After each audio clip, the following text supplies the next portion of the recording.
Today's video, we're going to take a deep look, and this is going to be a long video because it is multi-layer to how the Inflation Reduction Act abroad has become now a multi-layer problem. Now, I did a story earlier about how the Inflation Reduction Act, I thought there was no corporate pork for all the car companies, around the world, but that's not it. The EU, Brussels, more and more countries, they're seeing it as because actual corporations are not spending money planned for European countries, and they're actually coming to the United States. And to be honest, we haven't spent this kind of money in decades. The COVID era has brought in a new level of spending domestically, and that's good. We want our jobs back that it was a mistake to send to China. And, the CHIPS Act, stuff like that is totally meant to revitalize manufacturing. And everybody is pissed off abroad. When you have companies like Intel and stuff like that bringing back manufacturing, good paying jobs, union jobs, that's a great thing. But Europe, they're pissed off because it's going to hurt their economies. And kind of at the worst time, too. Because over there, they got real problems, bigger than ours. Because in America, we can turn on the heat this winter. They can't. Because I would say everywhere except Texas, we have multi sources to turn on the heat, turn on the electricity. They don't.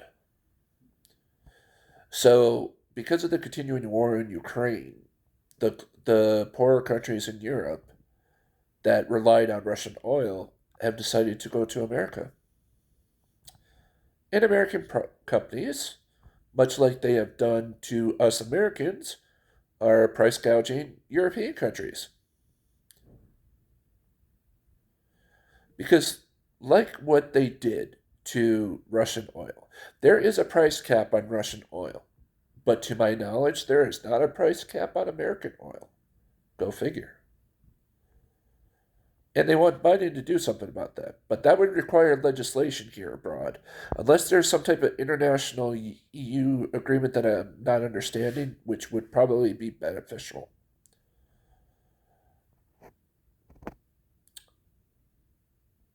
But also, from my understanding about this, is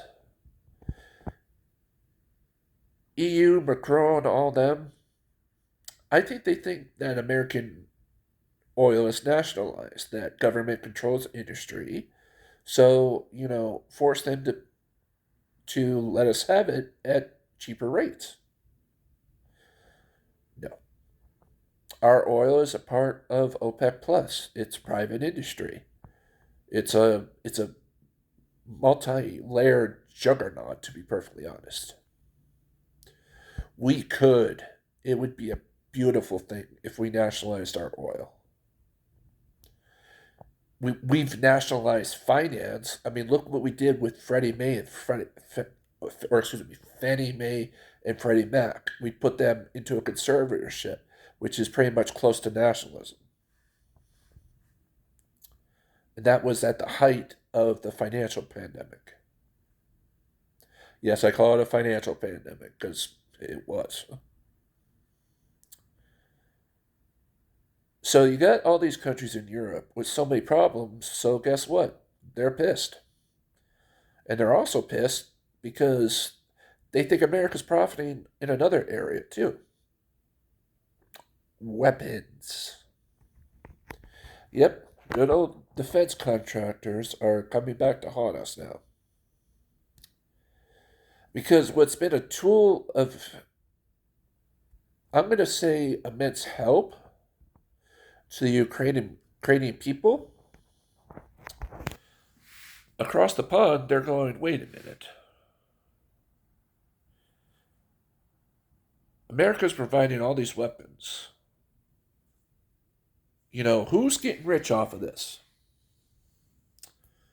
And again, they just don't understand how the system works. Do we give the contracts to defense contractors? Yes. Do they make money? Yes. Do we tax them? Probably very little.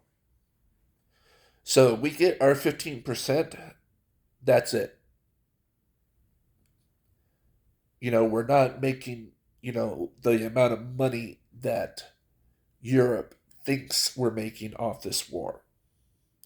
Private industry? Of course. Oil, weapons, they're having a field day. Congress just recently issued 15 billion to weapons. But also, let me clarify something. They have spent about 10, 15 billion on humanitarian as well. So it has not been all weapons. It has been actual humanitarian for the war in Ukraine. So it's a multi-headed thing.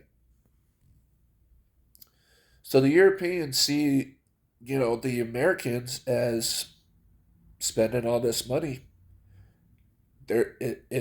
And they think we're trying to take it all. They're pissed at us. But also, I don't think they've ever done research on our politicians at all. Do they know what reconciliation is? Do they know what a split Senate looks like? Do they know how the filibuster works? Have they ever heard of Marjorie Taylor Greene, Kevin McCarthy, and all them? And how Republicans believe in little government, Democrats believe in big government? Joe Manchin, Christmas Cinema are somewhere in between and work with both? Because I never knew until recently that Europe, because you figure if the United States can spend, let's see, okay, 5 trillion on COVID, and then the last trillion, okay. So in the last 4 years, we've spent around $6 trillion. And also in the next 10 years, we're spending about 3 trillion. So that's $9 trillion. You would assume other countries have the ability to spend that much. But evidently I was wrong.